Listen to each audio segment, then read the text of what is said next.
பிப்ரவரி 27 தவக்காலம் 2ஆம் வாரம் செவ்வாய்க்கிழமை. முதல் வாசகம். இறைவாக்கினர் எசாயா நூலிலிருந்து வாசகம். பிரிவு 1, இறை சொற்றொடர்கள் 10 மற்றும் 16 முதல் 20 வரை.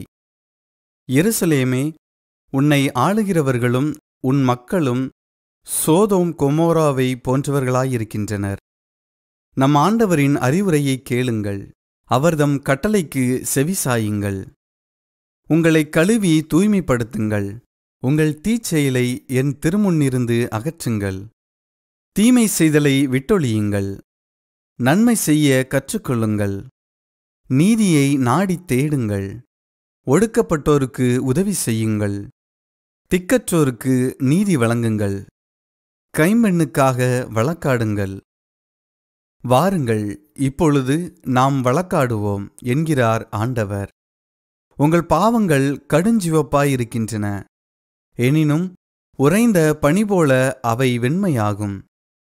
இரத்த நிறமாய் அவை சிவந்திருக்கின்றன, எனினும் பஞ்சை போல் அவை வெண்மையாகும். மனமுவந்து நீங்கள் எனக்கு இணங்கி நடந்தால் நாட்டின் நற்கனிகளை உண்பீர்கள். மாறாக இணங்க மறுத்து எனக்கு எதிராக கிளர்ந்தெழுந்தால் திண்ணமாய் வாளுக்கு இரையாவீர்கள். ஏனெனில் ஆண்டவர் தாமே இதைக் கூறினார். ஆண்டவரின் அருள்வாக்கு. இறைவனுக்கு நன்றி. பதிலுரை பாடல்.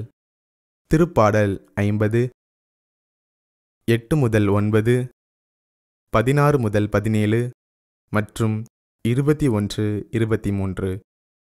பல்லவி. தம் வழியை செம்மைப்படுத்துவோர் கடவுளின் மீட்பை கண்டடைவர். நீங்கள் கொண்டு வரும் பலிகளை முன்னிட்டு நான் உங்களை கண்டிக்கவில்லை. உங்கள் எரிபலிகள் எப்போதும் என் முன்னிலையில் உள்ளன. உங்கள் வீட்டின் காளைகளையோ உங்கள் தொழுவத்தின் ஆட்டுக்கிடாய்களையோ நான் ஏற்றுக்கொள்ளவில்லை. பல்லவி. தம் வழியை செம்மைப்படுத்துவோர் கடவுளின் மீட்பை கண்டடைவர். என் விதிமுறைகளை ஓதுவதற்கு உங்களுக்கு என்ன தகுதி? என் உடன்படிக்கை பற்றி பேசுவதற்கு உங்களுக்கு என்ன அருகதை? நீங்களோ ஒழுங்குமுறையை வெறுக்கின்றீர்கள், என் கட்டளைகளை தூக்கி எறிந்து விடுகின்றீர்கள். பல்லவி. தம் வழியை செம்மைப்படுத்துவோர் கடவுளின் மீட்பை கண்டடைவர். இவ்வாறெல்லாம் நீங்கள் செய்தும் நான் மௌனமாயிருந்தேன். நானும் உங்களைப் போன்றவர் என எண்ணிக்கொண்டீர்கள். ஆனால் இப்பொழுது உங்களை கண்டிக்கின்றேன். உங்கள் குற்றங்களை உங்கள் கண்முன் ஒவ்வொன்றாய் எடுத்துரைக்கின்றேன். நன்றி பலி செலுத்துவோர் என்னை மேன்மைப்படுத்துவர். தம் வழியை செம்மைப்படுத்துவோர் கடவுளாம் நான் அருளும் மீட்பை கண்டடைவர். பல்லவி. தம் வழியை செம்மைப்படுத்துவோர் கடவுளின் மீட்பை கண்டடைவர். நற்செய்தி வாசகம். புனித மத்தேயு எழுதிய நற்செய்தியில் இருந்து வாசகம். பிரிவு 23, இறை சொற்றொடர்கள் 1 முதல் 12 முடிய.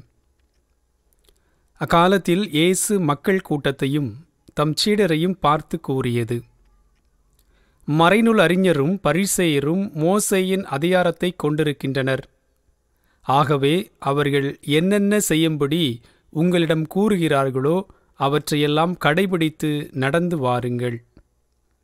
ஆனால் அவர்கள் செய்வது போல நீங்கள் செய்யாதீர்கள். ஏனெனில் அவர்கள் சொல்வார்கள், செயலில் காட்ட மாட்டார்கள். சுமத்தற்கரிய பழுவான சுமைகளை கட்டி மக்களின் தோளில் அவர்கள் வைக்கிறார்கள். ஆனால் அவர்கள் தங்கள் விரலால் தொட்டு அசைக்கக்கூட முன் வரமாட்டார்கள். தாங்கள் செய்வதெல்லாம் மக்கள் பார்க்க வேண்டுமென்றே அவர்கள் செய்கிறார்கள்.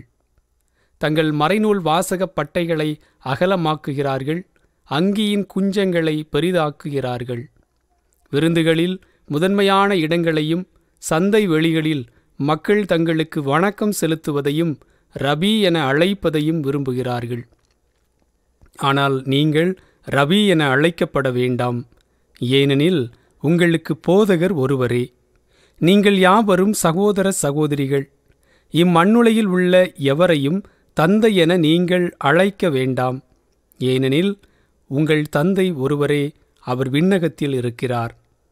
நீங்கள் ஆசிரியர் எனவும் அழைக்கப்பட வேண்டாம், ஏனெனில் கிறிஸ்து ஒருவரே உங்கள் ஆசிரியர். உங்களுள் பெரியவர் உங்களுக்கு தொண்டராக இருக்க வேண்டும். தம்மை தாமே உயர்த்துகிறவர் எவரும் தாழ்த்தப் பெறுவர், தம்மை தாமே தாழ்த்துகிறவர் எவரும் உயர்த்தப் பெறுவர். ஆண்டவரின் அருள்வாக்கு. கிறிஸ்துவே உமக்கு புகழ். வெளிவேடமற்ற வாழ்வு கடவுள் பிள்ளைகளின் பண்பு. ஆண்டவர் இயேசு கிறிஸ்துவில் எனதருமை தோழமை உள்ளங்களே, வழிபாட்டு வழிகாட்டி வழியாக உங்களை சந்திப்பதில் மகிழ்ச்சி அடைகிறேன். பொதுவாக இந்த உலகத்திலே சொல்லுவார்கள், இந்த உலகம் என்பது மனிதர்கள் பலவித முகமூடிகளை அணிந்து வாழுகின்ற உலகமாக இருக்கிறது என்று சொல்லுவார்கள். மனிதனுடைய உள்ளத்திலே ஒன்று நினைத்து கொண்டு வெளியே இன்னொன்று செய்வது இந்த முகமூடியை குறிக்கிறது.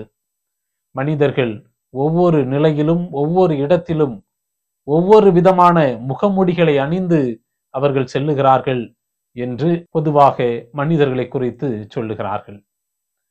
அன்பிற்குரியவர்களே, ஆண்டவர் இயேசு கிறிஸ்து இன்றைய நற்செய்தியின் வாயிலாக நமக்கு சொல்லுகிறார், நீங்கள் அத்தகைய வெளிவேடமற்ற மனிதர்களாக இருக்க வேண்டும் என்று சொல்லுகிறார். வெளிவேடமில்லாத மனிதர்களாக, உள்ளத்தில் நிறைவுள்ளவர்களாக, உள்ளம் சொல்வதை செய்கிறவர்களாக நாம் வாழ வேண்டும் என்று இன்று நற்செய்தி வாயிலாக ஆண்டவர் நமக்கு அறிவுறுத்துகிறார். ஆம் அன்பிற்குரியவர்களே, நாம் செய்கின்ற செயல்கள் நம்முடைய உள்ளத்திலிருந்து வெளிப்படுகின்ற செயல்களாக இருக்க வேண்டும்.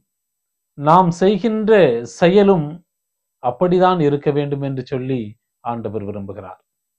வெளிவேடமற்ற வாழ்வு வாழ இந்த நாள் நமக்கு அழைப்பு விடுக்கிறது.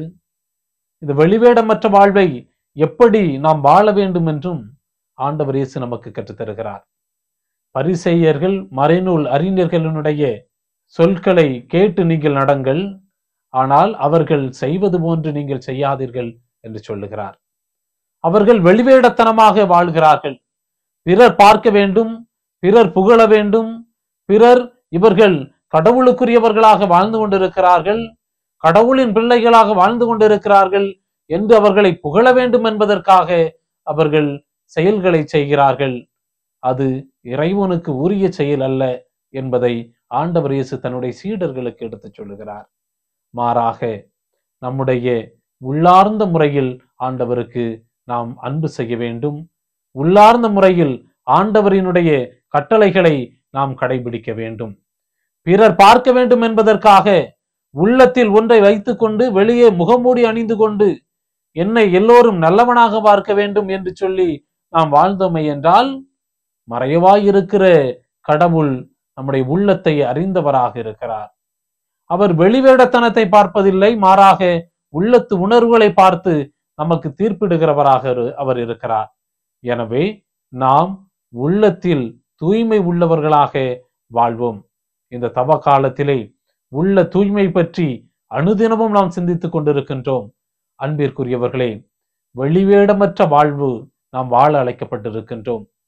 வெள்ளையடிக்கப்பட்ட கல்லறைகளாக வாழாமல் உள்ளார்ந்த முறையில் உள்ளத்திலே ஆண்டவரை வைத்து தொழுகின்ற வாழ்வாக, உள்ளார்ந்த முறையில் பிற மனிதர்களுக்கு உதவி செய்கின்ற வாழ்வாக, உள்ளார்ந்த முறையில் பிற மனிதர்களை அன்பு செய்கின்ற வாழ்வாக நம்முடைய வாழ்வு அமையட்டும். அதுதான் ஆண்டவருக்கு உகந்த வாழ்வாக இருக்கிறது. அதில்தான் ஆண்டவர் நிறைவான ஆசீர்வாதங்களை நமக்கு தருகிறார். சில மணித்துளிகள் நாம் கண்களை மூடி ஜெபிப்போம்.